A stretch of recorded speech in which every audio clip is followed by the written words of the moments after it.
Good evening, that's us done here at Xtreme Scream Park. So we've managed to get all the attractions done. It's been quite a quiet night and we had fast pass, so we managed to get around really quickly. The new maze for this year is the Witches of Hard Luck Wood. I had to just look that up. It's a rebrand of Hoodoo Voodoo, and although it's added a new story with witches instead of the voodoo, it's very much the same attraction as it was before. Lots of fun scares in there.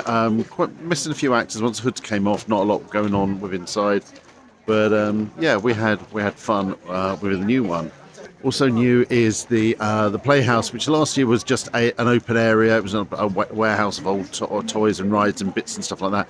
They made it more into a free flow. It feels better as an attraction now, and we've got a number of good scares. And the clowns were having great fun throughout. We've obviously also got the Return in the Village and the Pie Factory. Not a huge amount has changed within them. They're great mazes anyway, and we had some really good times. Same with Ash Hell Penitentiary. We forget how long the mazes are here at Xtreme Scream Park.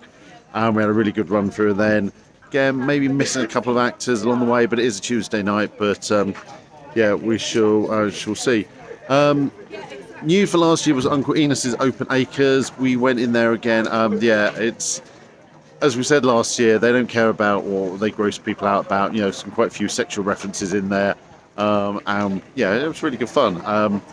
All in, we've had a really good time. It has been a bit of a whistle stop because we've done 2 attractions in one night, so we have whizzed round here and the event we were at earlier. But yeah, we just want to thank the team here at Xtreme Scream Park for inviting us out. We had a really good time, and we'll be back next year.